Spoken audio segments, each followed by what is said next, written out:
Oke, baik. Assalamualaikum warahmatullahi wabarakatuh. Hari ini saya akan membahas materi dari sesi 2 ya, mengenai algoritma dan pemrograman. Nah, di sesi 2 ini ada beberapa hal yang akan saya bahas. Yang pertama mengenai jenis dari flowchart, terus yang kedua adalah kaidah pembuatan flowchart. Saya juga akan membahas mengenai apa yang dimaksud dengan akumulator dan counter, apa yang dimaksud dengan variabel dan konstanta, ya, dan sedikit mengulas mengenai pengenalan konsep object oriented. Kemudian nanti akan saya coba sedikit terus agar nanti pemahaman Anda juga jadi jauh lebih baik gitu ya. Jadi nanti Anda nanti bisa lihat bagaimana kita membuat flowchart dari satu kasus. Terus nanti juga ada tugas yang harus Anda kerjakan dari yang sudah saya buat sehingga Anda nanti bisa melakukan eksplorasi gitu ya terhadap soal kasus tersebut. Oke. Untuk yang pertama adalah jenis flowchart. Nah, jenis flowchart sendiri itu dibagi menjadi dua. Ada sistem flowchart, ada program flowchart. Sistem flowchart ini pengertiannya adalah bagian yang memperlihatkan urutan prosedur dan proses dari beberapa file di dalam media tertentu. Contoh misalkan di sini kita bisa lihat bahwa ada data jawaban ujian diproses dengan proses namanya koreksi, kemudian hasilnya berupa daftar koreksi data, kemudian file utama ujian ini diperiksa lagi ya ujiannya. Ini untuk menentukan apakah si siswa lulus atau tidak. Kemudian ini dibandingkan dengan data dari siswanya sehingga muncul laporan hasil ujian. Nah, sistem flowchart ini biasanya digunakan untuk perancangan sistem informasi. Ya. Nah, untuk menggambarkan algoritma dari program biasanya digunakan adalah flowchart program. Nah, yang seperti ini. Simbol-simbolnya sempat saya bahas di sesi 1 ya. Jadi simbol pertama di sini ada mulai dan akhir gitu ya. Terus ada data input, ada ini percabangan gitu ya. Ini ada proses, ini data output ya. Contoh misalkan input A dan B, jika A lebih besar dari 10, maka hitung X A ditambah B. Tapi jika A-nya lebih kecil dari 10, tentu nanti dikembalikan lagi, di input lagi nilai A-nya gitu ya. Sehingga diperoleh A-nya lebih besar dari 10 sehingga hasilnya tetap di atas jadi yang dieksekusi itu adalah jika A-nya lebih besar dari 10 sehingga nanti dihitung nilai A ditambah B-nya berapa gitu ya. Nah, untuk dan A dan B ini nanti bisa diisi dengan nilai. Nah, ini juga pembahasannya akan berhubungan dengan yang berikutnya, yang di slide berikutnya. Oke. Kaidah pembuatan flowchart ya. Satu, hindari pengulangan proses yang tidak perlu atau logika yang berbelit. Jadi flowchart program yang baik tentu adalah flowchart yang simpel ya, yang efisien, gitu ya, makin rumit, makin logika yang digunakan makin rigid gitu ya, itu tentu tidak baik. Jadi makin sederhana logika yang digunakannya, makin cepat, makin pendek itu makin baik. Terus yang kedua adalah proses digambarkan dari atas ke bawah ya, menggunakan tanda panah atau yang disebut sebagai flow direction. Terus selalu diawali satu titik mulai atau start dan diakhiri dengan satu titik akhir atau end. Ya. Jadi ada tiga kaidah pembuatan flowchart ya, ini yang harus Anda pegang dalam membuat sebuah flowchart program. Jadi coba nanti ketika Anda mengerjakan tugas, Anda perhatikan hal-hal ini gitu ya ketika melihat tugas. Oke. Nah, selanjutnya apa yang dimaksud dengan akumulator? Nah, akumulator ini adalah tempat penampungan suatu nilai jika nilai yang dimasukkan akan dijumlahkan dengan nilai yang ada di dalamnya. Contoh misalkan total. Nah, total ini adalah akumulator. Kenapa total ini akumulator? Karena dia akan menampung nilai dari total ditambah nilai. Nah, nilai ini nanti bisa berubah-ubah. Misalkan dia di sini dengan nilai 10, maka akumulatornya nanti 10 ditambah total ini nilainya berapa. Nah, pada dasarnya si total ini adalah sebagai penampung. Bisa dianalogikan sebagai kotak sumbangan. Ya. Jadi akumulator itu adalah tempat penampungan suatu nilai dan nilai yang dimasukkan akan dijumlahkan dengan nilai yang ada di dalamnya. Jadi ketika nanti misalkan di sini ada anggaplah nilai awal total ini adalah 10. Terus di sini ada nilai ini saya isikan dengan 5, maka secara otomatis 10 ditambah 5, maka total di sini jadi 15. Kemudian nanti nilai ini saya kasih 5 lagi, berarti nanti total di sini jadi 20 gitu. Karena dia fungsinya adalah menampung nilai yang dimasukkan, dijumlahkan gitu ya. Itu yang dimaksud dengan akumulator. Terus yang kedua, ada yang dimaksud dengan counter. Nah, counter ini adalah teknik untuk mengontrol pengulangan proses dilakukan dengan memeriksa isi variabel yang digunakan sebagai counter. Ya. Contoh misalkan K sama dengan K ditambah 1. Maka nilai K ini, ketika misalkan nilai K ini bernilai awalnya 0, maka ini akan diulang lagi. Misalkan K ditambah 0 ditambah 1 adalah 1. Maka nilai K jadi 1. Kemudian 1 ini berarti nilai 1 ini akan pindah ke sini. Sehingga 1 ditambah 1 menjadi 2. K-nya menjadi 2. Nah, 2 K di sini 2 akan pindah ke K di sini sebagai counter. Maka 2 ditambah 1 adalah 3. Itu akan terus berlanjut seperti itu. Sehingga K ini berfungsi sebagai counter untuk melakukan pengulangan proses. Dan itu kan terus bertambah gitu ya, sesuai dengan counternya. Biasanya dianalogikan sebagai stopwatch gitu ya. Jadi setiap kali nilai, misalkan kita harus tahu dulu nilai awal K-nya berapa. Misalkan nilai awal K-nya tadi kan 0. Berarti kalau misalkan 0 ditambah 1, maka K-nya 1. Sehingga nanti K yang berikutnya nilainya 1. Ketika 1 ditambah 1 menjadi 2, maka K yang berikutnya menjadi 2. 2 ditambah 1 menjadi 3, maka K di sini jadi 3. Nah, berarti K ini adalah K yang berikutnya menjadi 3. 3 ditambah 1 menjadi 4. Itu lakukan pengulangan seperti itu terus. Maka K di sini fungsinya adalah sebagai counter pengulangan proses. Beda seperti akumulator tadi. Nah, akumulator tadi, dia hanya menampung nilai. Nilai yang dimasukkan bisa berubah-ubah, gitu ya. Bisa nilai berapapun, kan. Nah, kalau untuk counter ini, dia penambahnya pasti sama, gitu ya. Jadi nggak berubah-ubah. Jadi nilainya tetap ini pasti ditambah 1. Sedangkan di sini nilainya bisa berubah-ubah. Karena sifat total di sini sebagai penampung, gitu ya. Sedangkan di sini sifat KI di sini sebagai pengulang proses, gitu ya. Oleh karena itu di sini nilai ini berupa variabel yang bisa berubah-ubah. Jadi kalau misalkan nilainya tadi totalnya adalah 10, nilai yang dimasukkannya berapa? Kalau 5 ya berarti total ditambah 5 jadi 15, gitu ya. Maka ininya berubah terus. Dan total akan menampung nilai dari sini, gitu. Sedangkan yang di sini, ini penambahnya itu tetap. Sedangkan K ini untuk mengulang prosesnya. Gitu. Jadi Anda harus bisa bedakan mana yang akumulator, mana yang counter. Ya. Nah, selanjutnya, itu ada variabel. Yang variabel ini adalah data yang nilainya bisa mengalami beberapa kali perubahan selama program dijalankan. Dengan kata lain, dia sifatnya penampung sementara, gitu ya. Nilai yang tersimpan dalam variabel secara simbolis ditandai dengan identifier, ya, jadi pengenal, ya, dan harus dideklarasikan terlebih dahulu. Contoh, ada variabel A dan X sebagai integer. Nah, integer di sini ini merupakan tipe data, ya. Berarti nilai A dan X ini dia tipe datanya number dan ukurannya adalah integer. Nanti di sesi selanjutnya saya akan membahas mengenai tipe data number. Jadi di tipe data number ini sebenarnya nanti banyak, ya. Ada integer, ada long integer, ada byte, ada single, ada double, ada float, dan sebagainya.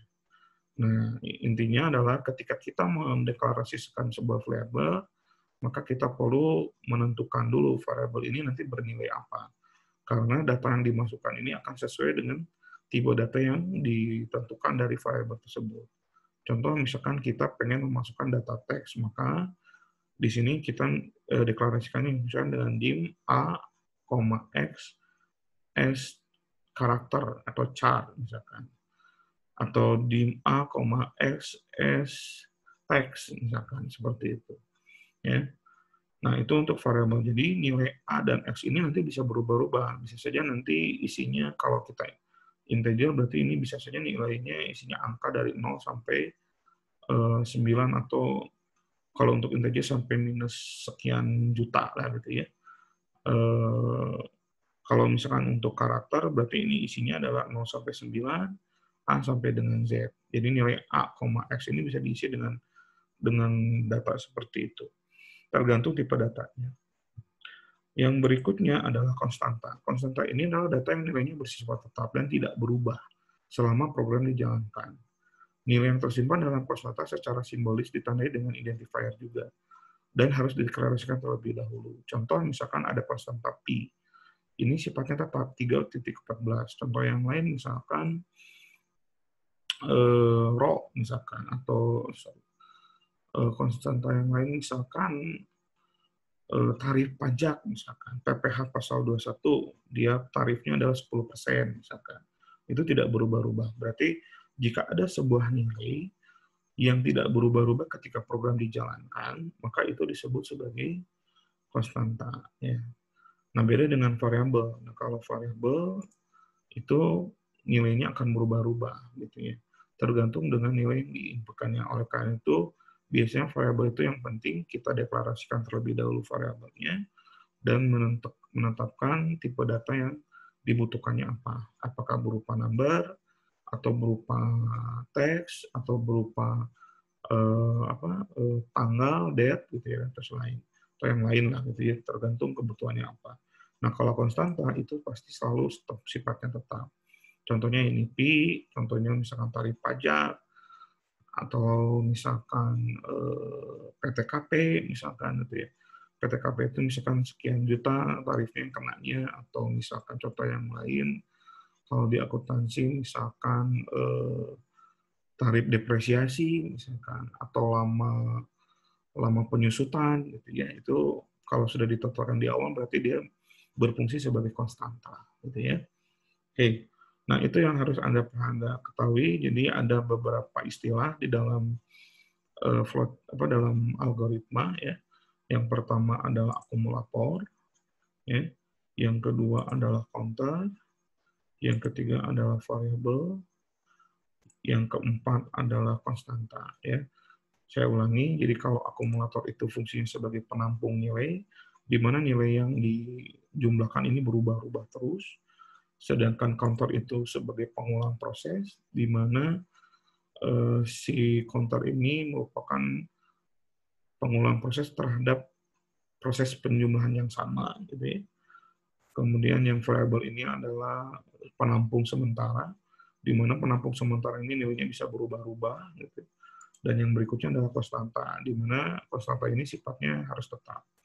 Gitu ya. Jadi kalau misalkan sifatnya berubah ya Anda tidak bisa menetapkan sebagai konstanta ya gitu. Oke. Nah, selanjutnya yang Anda harus ketahui juga sedikit ulasan mengenai konsep object oriented ya. Jadi object oriented itu merupakan salah satu konsep pemrograman. Jadi dulu ada dua konsep. Yang pertama adalah yang sebelum ditemukannya object oriented ini ada yang namanya pemrograman terstruktur, gitu ya. Di mana pemrograman terstruktur itu dibangun berdasarkan prosedur-prosedur yang saling berurutan. Nah, kemudian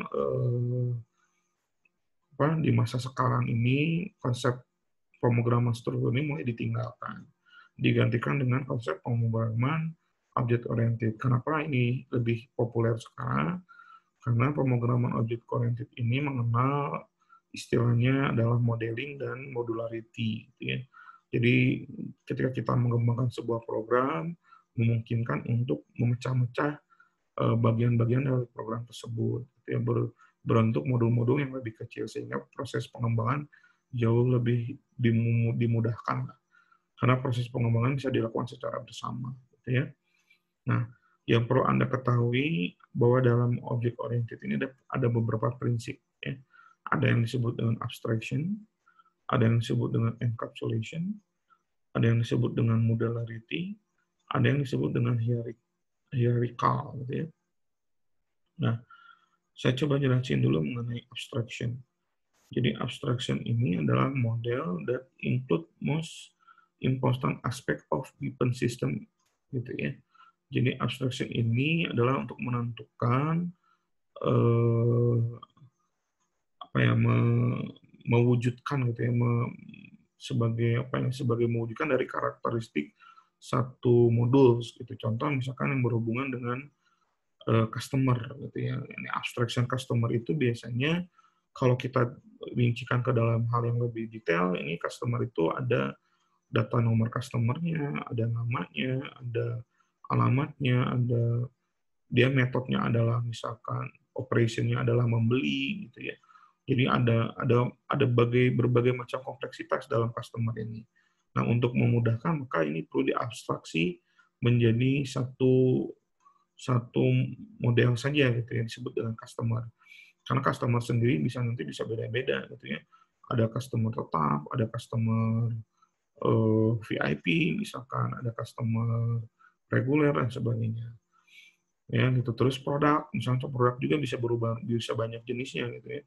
Misalkan produknya bisa dalam produk elektronik, bisa produk kendaraan, bisa produknya berbentuk cair, berbentuk padat, atau berbentuk gas, dan sebagainya. Hal itu perlu diabstraksi ke dalam satu pewujudan itu produk gitu yang nanti yang isinya adalah berupa kompleksitas dari abstraksi tersebut. Terus juga ada istilah enkapsulasi. Nah, enkapsulasi ini fungsinya adalah untuk mengimplementasikan atau membungkus gitu ya dari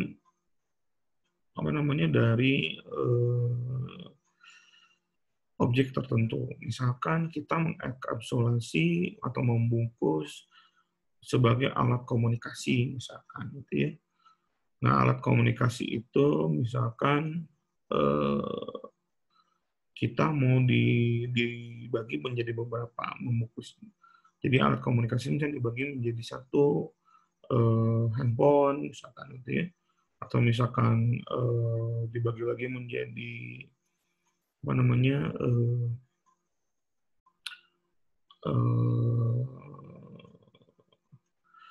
selain handphone apa ya, misalkan teleconference gitu ya.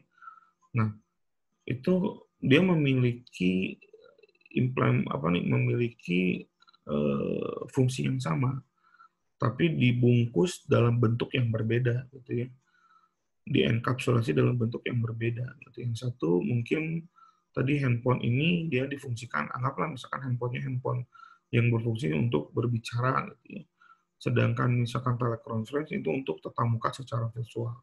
Secara fungsi dia memiliki fungsi yang sama sebagai alat komunikasi, tapi karena dia di deliverable-nya berbeda, digunakannya berbeda, maka si objek ini dienkapsulasi tersendiri gitu ya.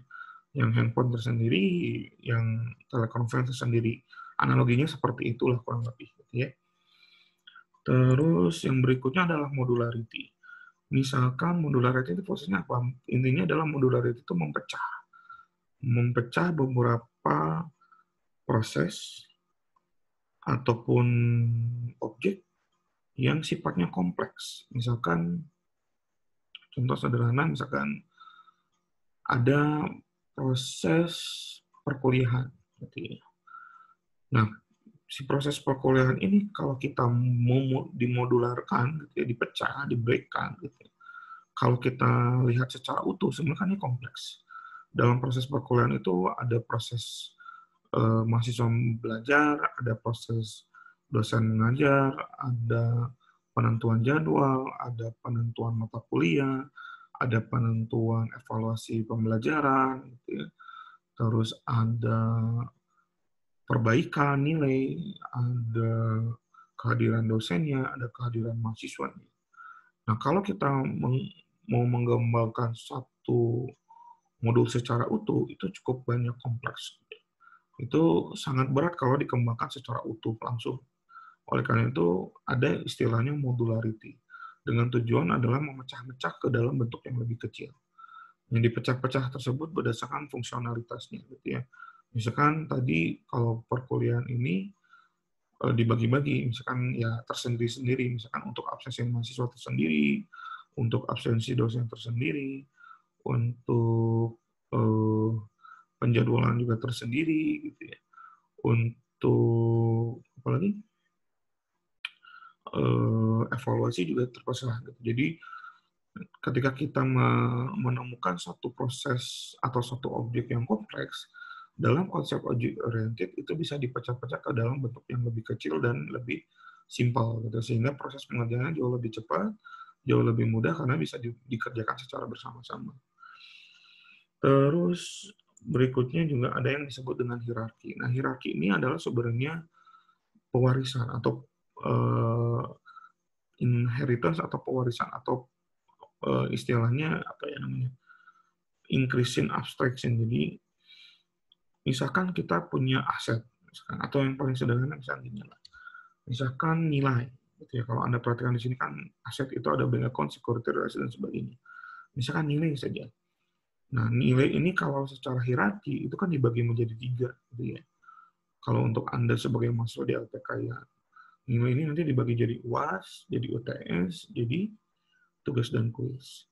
Nah, maka sebenarnya ada penurunan penurunan penurunan apa namanya, penurunan abstraksi gitu ya, berupa struktur pohon gitu, yang tadinya nilai 1 gitu ya, misalkan anggaplah di sini nanti nilai mahasiswa gitu ya, maka nanti diturunkan menjadi nilai UAS, nilai UTS, nilai tugas atau kuis. Nah, misalkan nilai UAS ini dibagi lagi, misalkan nilai UAS ini ada nilai praktek dan ada nilai teori, misalkan, maka diturunkan lagi. Itu yang dimaksud dengan hierarki. Ya, kalau di sini dicontohkan sebagai aset. Aset diturunkan menjadi 3 jenis, ada bank account, ada security, ada real estate. Di mana bank account ini nanti diturunkan sebagai saving dan checking. Selain security menjadi stok, saham, atau obligasi. Itu yang dimaksud dengan hierarki. Nah, terus di dalam konsep O juga kita harus mengenal bahwa apa sih yang dimaksud dengan objek. Objek itu adalah any abstraction. Jadi abstraksi itu abstraksi dari perwujudan dunia nyata menjadi satu model tertentu yang khusus gitu ya. Misalkan objeknya manusia bisa kita abstraksikan sebagai person yang memiliki atribut data, misalkan kalau kita anggap manusia atau warga Indonesia gitu ya, diabstraksikan sebagai bentuk objek yang utuh, itu memiliki beberapa atribut. Ya. Contohnya misalkan nomor induk kependudukannya, ada namanya, ada alamatnya, ada golongan darahnya, dan seterusnya. Terus si abstraksi ini harus merepresentasikan entity yang ada di dalam dunia nyata. Contohnya tadi, manusia tadi. Warga Indonesia ketika diabstraksikan sebagai objek dalam satu program, itu kita tentukan sebagai misalkan tadi atribut-atribut tadi. Gitu ya. Nah, contoh yang lain misalkan mobil. Kalau kita mau abstraksikan mobil, berarti misalkan secara real world-nya kan mobil tentu ada bentuknya, bisa dilihat, bisa dipegang. Gitu ya. Tapi ketika kita mau abstraksikan ke dalam program, tentu yang dilihat atributnya apa saja. Bisa saja nanti di mobil itu ada nomor rangkanya, ada nomor mesinnya, ada kapasitas mesinnya, ada warnanya, ada kapasitas tempat duduknya, dan seterusnya. Ya. Terus yang ketiga, abstraction itu bisa saja tangible, terlihat secara fisik, bisa dipegang, bisa diraba gitu ya, seperti mobil, seperti manusia gitu ya. Bisa juga intangible. Contohnya apa? Contohnya misalkan dosen. Dosen ini sifatnya adalah role atau peran gitu ya. Tapi dosen ini memiliki atribut, walaupun secara tangible-nya adalah manusia, tapi akan berbeda dengan atribut manusia secara umum. Misalkan kalau manusia secara umum di Indonesia itu diwakili dengan adanya nomor induk kependudukan. Tapi ketika dia berperan sebagai dosen, maka nanti diwakili dengan nomor induk dosen. Nah, seperti Anda juga sama. Misalkan Anda perannya sebagai mahasiswa, tentu nanti ada atribut yang namanya nomor induk mahasiswa atau NRP, gitu ya. Tentu nanti ada atribut kelas.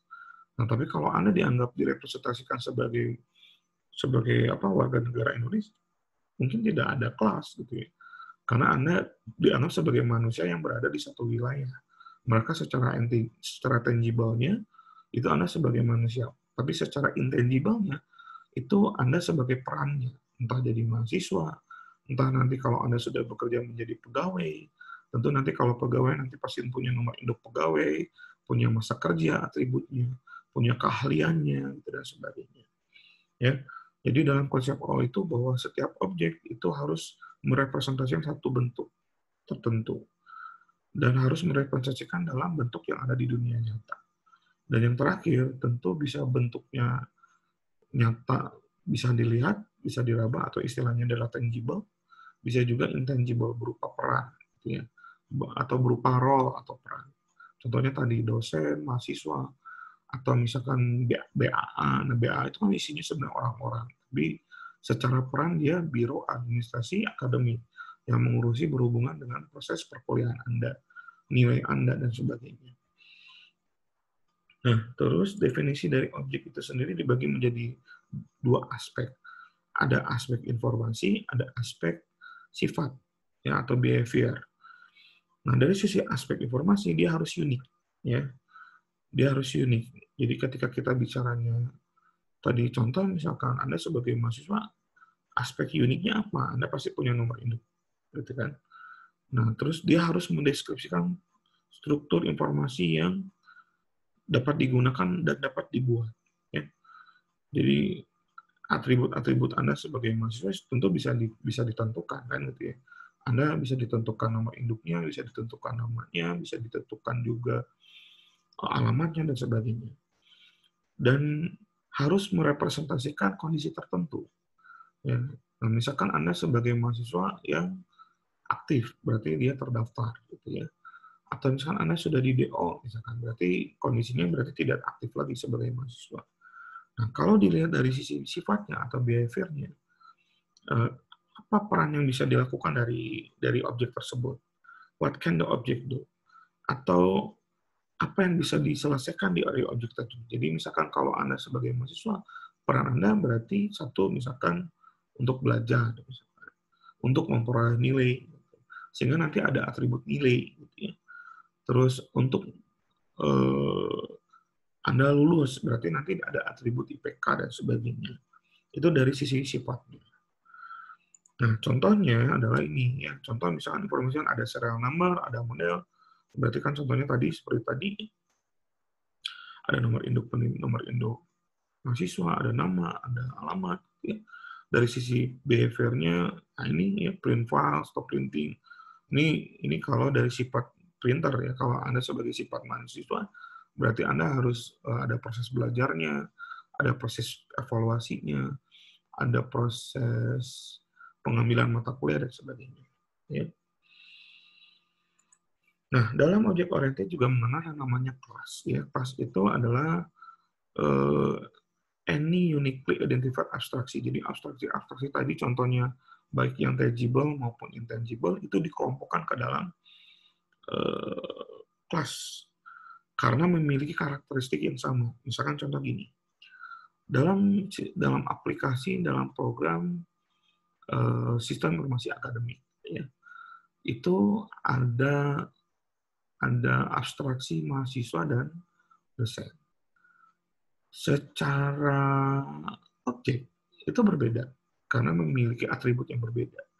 Tapi kalau misalkan digabungkan, apakah bisa? Bisa. Karena memiliki karakteristik yang sama, yaitu manusia.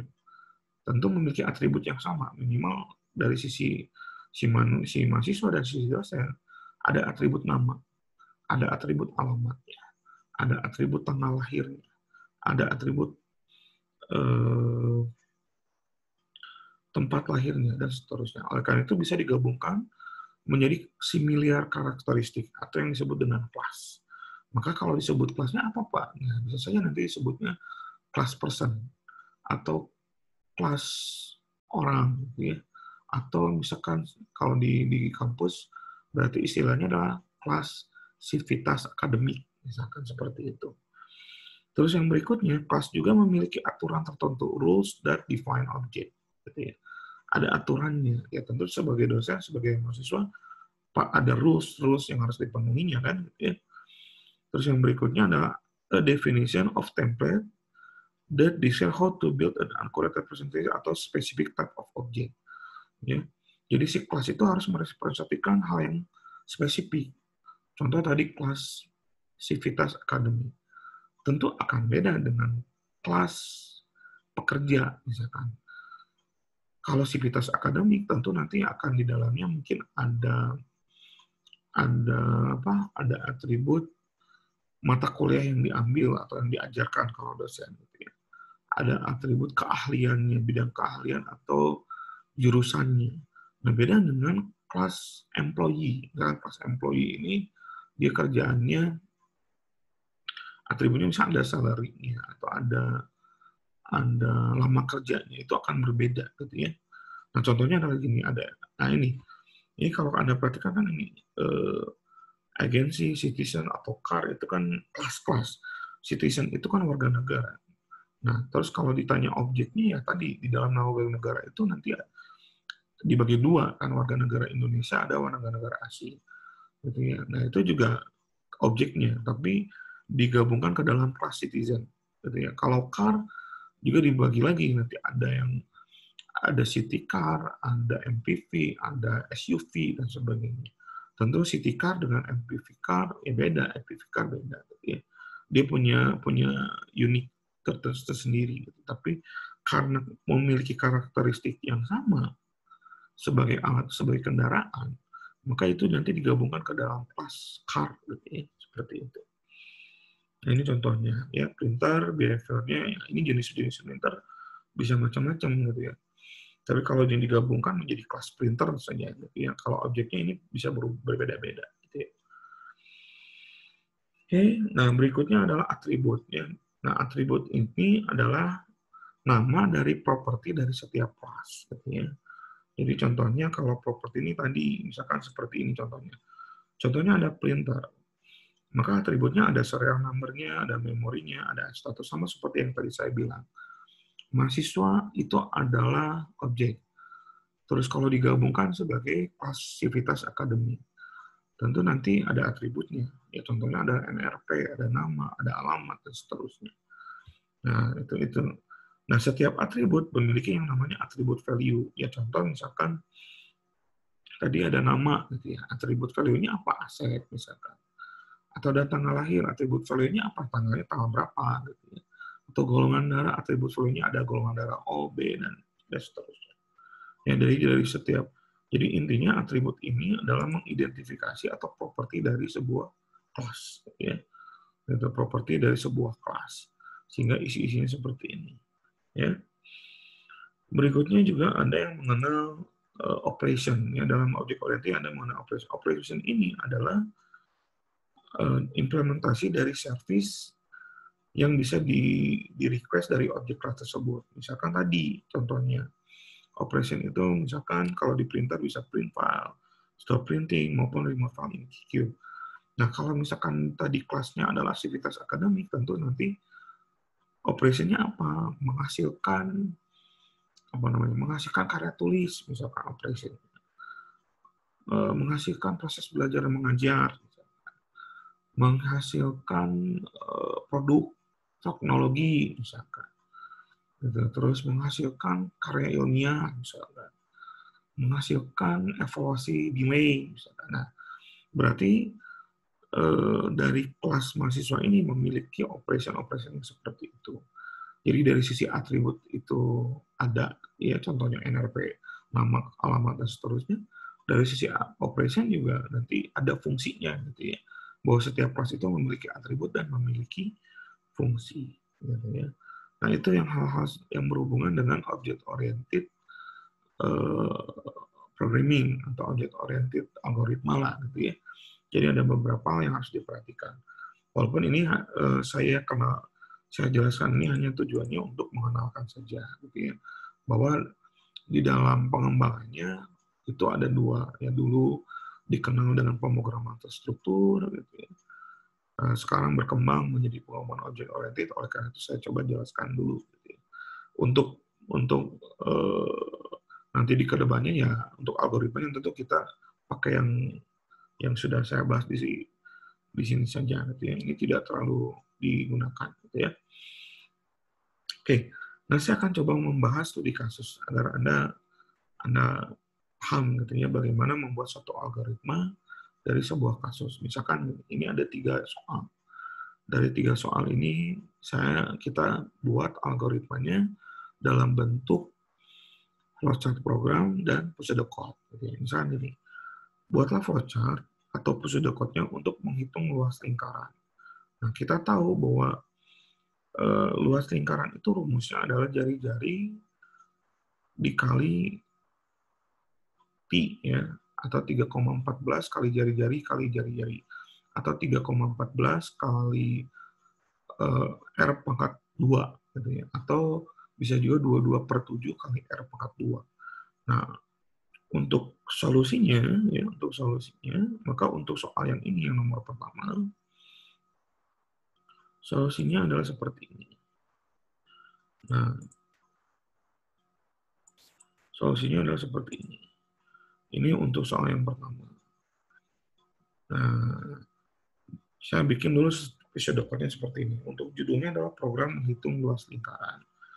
Nah, saya deklarasikan dulu variabelnya. Variabel pertama adalah L. Dia sifatnya sebagai konstanta karena nilainya tetap. Variabel kedua adalah R. Dia fungsinya sebagai variabel yang sifatnya berubah-ubah. Jadi kalau yang L ini variabel konstanta, kalau ini variabel saja, gitu ya. Karena sifatnya yang ini nilai penampung, ya. Jadi kalau nilai penampung itu nanti dia disebutnya sebagai akumulator, ya.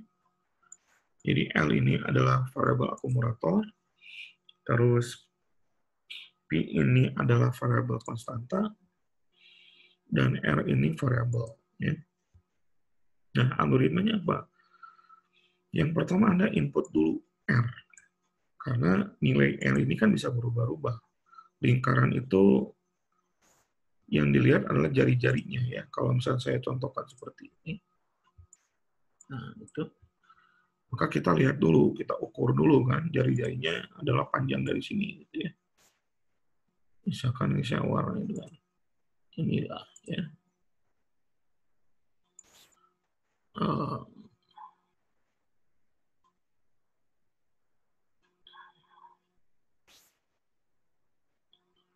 Ini ya. Kita harus dihitung jari-jarinya, gitu ya. Nah, berjari-jarinya kan dibagi dua, kan, gitu ya. Oleh karena itu saya hitung dulu, masukkan dulu nilai R-nya. Nah, di mana rumusnya adalah akumulator luas, ini L ya, jangan luas seperti ini, harusnya L. Ya, ini L saja. L adalah Pi kali R kali R. Di mana nilai Pi ini sebagai konstanta adalah ini, 314. Ya. Nah, R-nya ini bisa dirubah-rubah. Bisa saja nanti R-nya di sini diganti dengan 5. Berarti nanti 314 kali 5 kali 5. Kalau L-nya nilainya 10, berarti 314 kali 10 kali 10. Maka yang dicetak yang mana? Akumulatornya, karena sebagai penampung nilai akhir. Maka di sini outputnya adalah L, luas. Nah, kalau digambarkan flowchart programnya nanti seperti ini. Ini startnya, ini kamus datanya, ya. Untuk menggambarkan ini, kamus, yang berikutnya adalah input, ini. Terus digambarkan prosesnya, ini prosesnya. Terus terakhir digambarkan outputnya. Nah, ini L, print L, ya. Atau cetak L, gitu ya. Baru N. Nah, itu untuk kasus yang pertama, ya. Kasus yang kedua adalah buatlah flowchart untuk menghitung nilai volume balok, ya, volume balok. Oke, balok itu bentuknya inilah apa? Balok apa, kubus ya? Balok lah kalau ini kan ya, volume baloknya. Nah, volume balok yang nah ini rumusnya sudah jelas ini volumenya. Panjang kali lebar kali tinggi. Tapi ada ketentuan. Dihitung jika nilai panjangnya, P-nya, lebih besar dari 10. Maka algoritmanya adalah seperti ini. Kita bikin dulu, judulnya adalah program menghitung volume balok. Oke, ada balok nggak ya di sini? Kita contohkan biar lebih real. Balok ya. Oh, nggak ada ya. Ini kubus. Nggak ada ya. Kalau ada balok kita baterainya modalnya nggak bisa. Ya, anggaplah balok gitu ya. Balok itu yang kotak seperti itu kan. Biasanya bentuknya nanti kotak seperti ini. Nanti ada garis ke belakangnya. Gitu. Garis gini. Ada garis gini lagi kan. Gitu. Ya. Ada garis ini lagi. Nah, ini kan. Ada garis ke sini. Inilah biasanya. Ini saya bikin balok secara kasar gitu ya.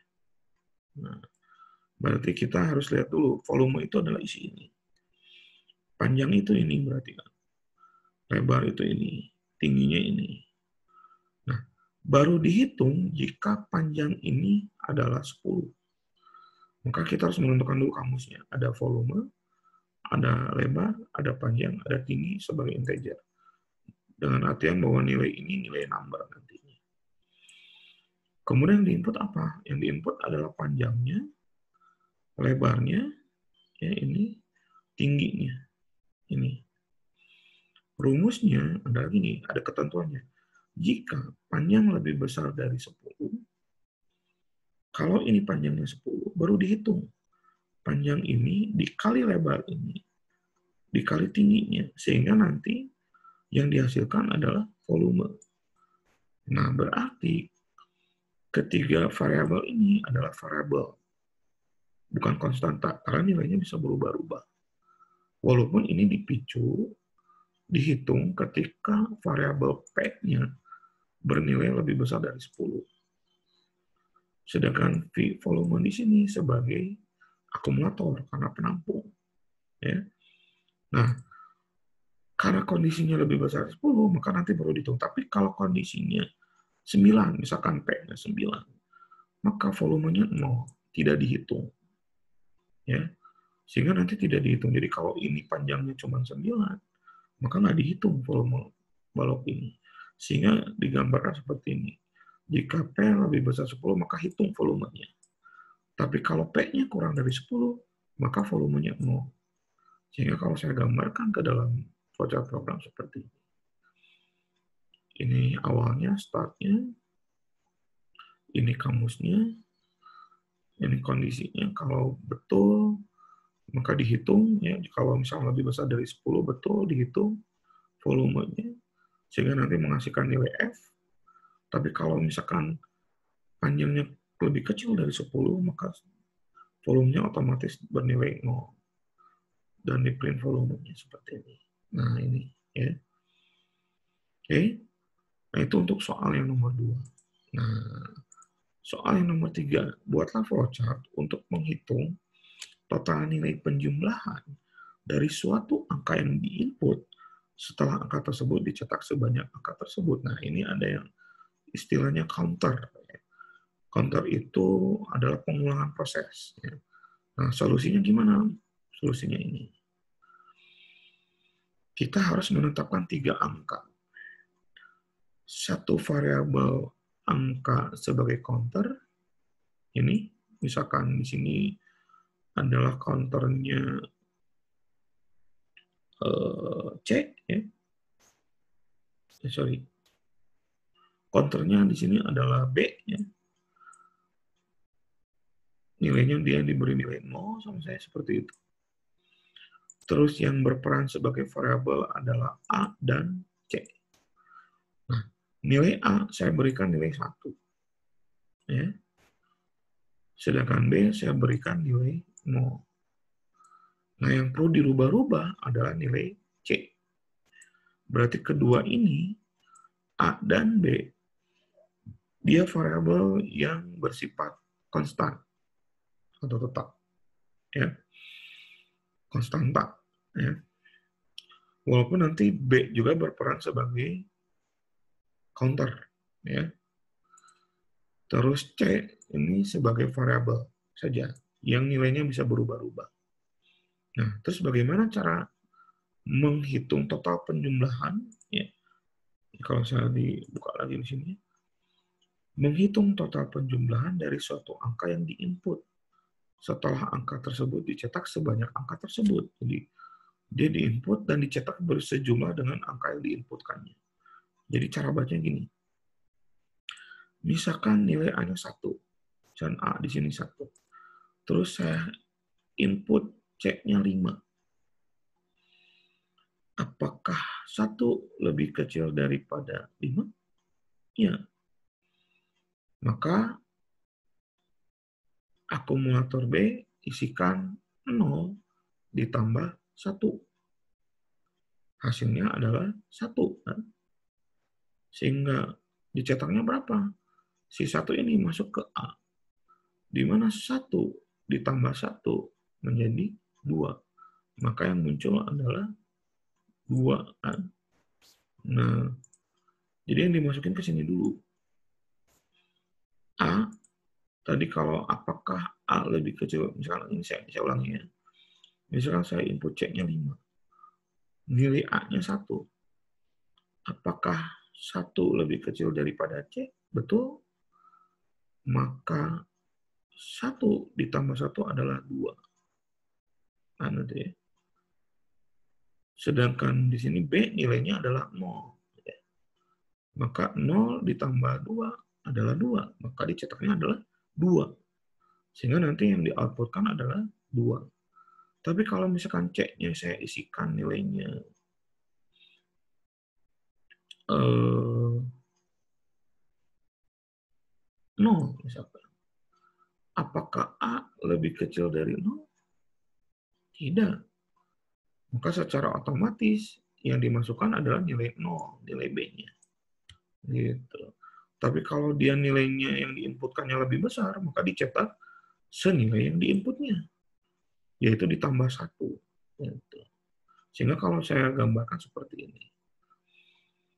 A-nya bernilai 1, ini ada proses, ya, ada A diberi nilai 1, B diberi nilai 0. Apakah A lebih kecil daripada C?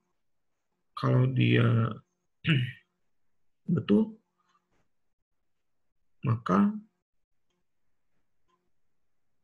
print A. Berarti masukkan nilai 1 kan di sini. Misalkan kalau saya isikan C-nya nilai 5.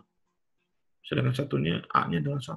Apakah 1 lebih kecil dari 5? Iya. Maka masukkan nilai 1 di sini.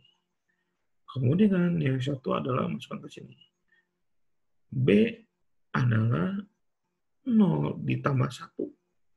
1 kan? Nah, agar dia dicetak lagi, maka A ditambah 1 adalah 2. Gitu. Sehingga nanti balik lagi ke sini. A-nya di sini jadi 2. Apakah 2 masih lebih kecil daripada C? Iya, cetak lagi, masukin lagi ke sini. 2 masuk ke A. Kemudian A ini masukin lagi ke sini. 2 ditambah 1 adalah 3. A ini masuk ke sini. 3 ditambah 0 adalah 3, kan? Dia masukkan lagi. Apakah 3 masih lebih kecil dari 5? Ya, cetak lagi A-nya. Terus aja sampai dengan di sini 6. Ketika di sini 6, apakah lebih kecil daripada 5? Tidak. 6 lebih besar daripada 5. Langsung cetak nilai B-nya. B-nya adalah nilai 0. Gitu. Jadi selama dia masih lebih kecil, dia akan dicetak diulang terus. Gitu. Jadi kalau nanti dia 1, ini 5, C-nya saya isikan 5, ini 1, maka kalau ini masih 1, terus saja ulang lagi, jadi 2. Dicek lagi, 2 lebih kecil dari 5, oh tidak, masih kecil. Masukin 2, tambah 1. Dicek lagi, 3 lebih kecil dari 5, tidak. Masukin lagi ke sini, 3. Hitung lagi di sini, jadi tambah 4. 4 lebih kecil dari 5, tidak. Hitung lagi, tambah 1 lagi jadi 5. 5 lebih kecil daripada 5, tidak. Hitung lagi tambah 1 jadi 6. Nah, 6, apakah lebih kecil dari 5? Iya, tidak. Ya langsung ke sini. Sorry, maksudnya bukan ini yang ini ya, yang mesti saya ulang biar nggak bingung. Kalau ini saya nilaikan 1, ini nilaikan 1 A-nya, sedangkan C-nya 5, gitu ya. Karena kan asalnya di sini 1 ya. Misalkan C-nya saya input dengan nilai 5, gitu ya. Maka ketika di sini, apakah 1 lebih kecil daripada 5? Iya. Masukkan nilai 1 ke sini, tambah 1 jadi 2. Balik lagi ke sini. Apakah 2 lebih kecil dari 5? Iya. Masukin lagi A-nya. Tambah 1 jadi 3. Balik lagi ke sini. Apakah 3 lebih kecil daripada 5? Iya. Tambah 1 lagi. Balik lagi ke sini. Tambah lagi 1 jadi 4. Apakah 4 lebih kecil dari 5? Iya. Tambah lagi ke sini jadi 4. Tambah 1 lagi jadi 5. Apakah 5 lebih kecil dari 5? Iya. Masih sama kan? Ya. Sorry. Apakah 5 lebih kecil daripada 5? Enggak, langsung print B-nya. B-nya adalah nilainya 0. Kalau di sininya 6, berarti nanti ngeprintnya 6 kali. Kalau di sininya C-nya 7, berarti ngeprint ininya 7 kali. Ya, itu cara untuk algoritma untuk menyelesaikan rumus yang ini. Ya. Oke, nah itu pembahasan yang bisa saya berikan di sesi 2. Nah, untuk tugasnya, silakan Anda cobain tugas ini. Ya. Ini saya rubah dulu ya, jangan aplikasi Python, tapi buat algoritma berupa code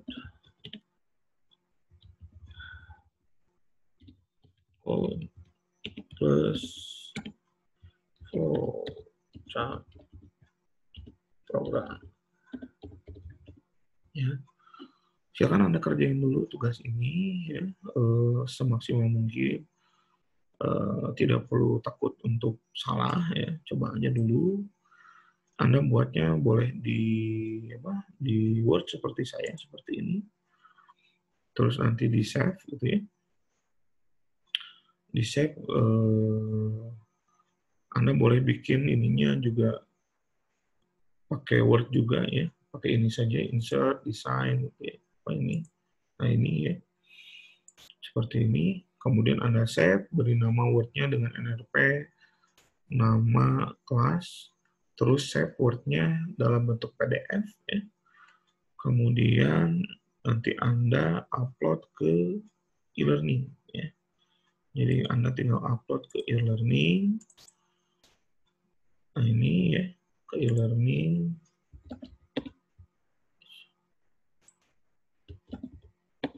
Iya. Tinggal masuk ke e-learning. Nanti Anda upload di teori algoritma. Nah, ini ya. Nanti Anda upload ke sini. Saya akan coba buatkan dulu di sesi 2-nya. Ini sekalian saja ya. Sesi 1, sesi 2-nya saya masukkan dulu. Untuk soal sesi 2 ya.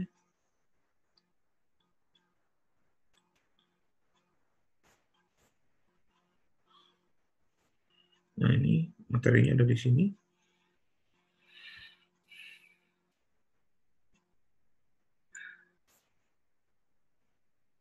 Ini ya, nanti Anda baca ya. Sesi 2 untuk 1. Ya.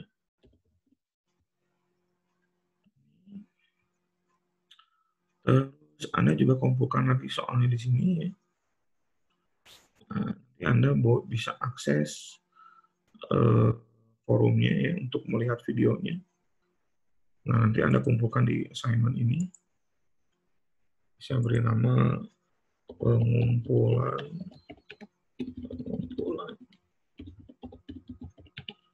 tugas sesi 2 1 KA ya. File yang dikumpulkan file PDF dengan nama NLP strip nama strip kelas ya. Paling telat hari Sabtu ya, hari Sabtu. Paling telat, paling lambat hari Sabtu tanggal 20 Maret 2021 jam 12 siang. Ya. Oke. Ya, nanti Anda upload ke sini. Saya ini dulu ya.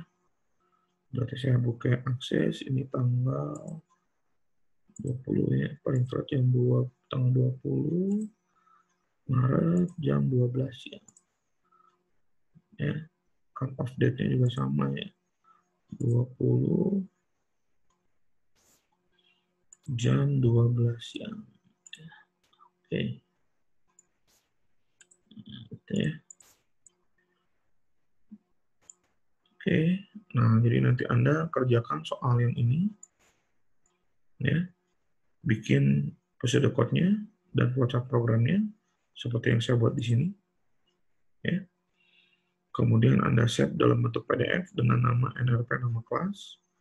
Kemudian Anda upload ke sini, ke tugas ini. Ya. Itu untuk materi yang ini, Anda bisa download di e-learning juga yang ini. Ya. Untuk video ini nanti saya upload di YouTube. Oke, itu untuk pembahasan sesi 2 untuk online-nya. Saya tidak bisa melakukan tatap muka langsung, dikarenakan saya juga harus ngajar ya, praktek di kampus ya, di kelas. Jadi karena keterbatasan waktu ya, Anda silakan pelajari dulu dari video saya ini. Kalau memang ada yang perlu dipertanyakan, boleh ditanyakan di grup, ataupun nanti di sesi depan bisa ditanyakan dan bisa kita bahas bersama. Oke, terima kasih. Mudah-mudahan bermanfaat dan Anda bisa memperoleh ilmu yang lebih lagi dan Anda bisa mengerjakan tugasnya secara maksimal. Terima kasih. Assalamualaikum warahmatullahi wabarakatuh.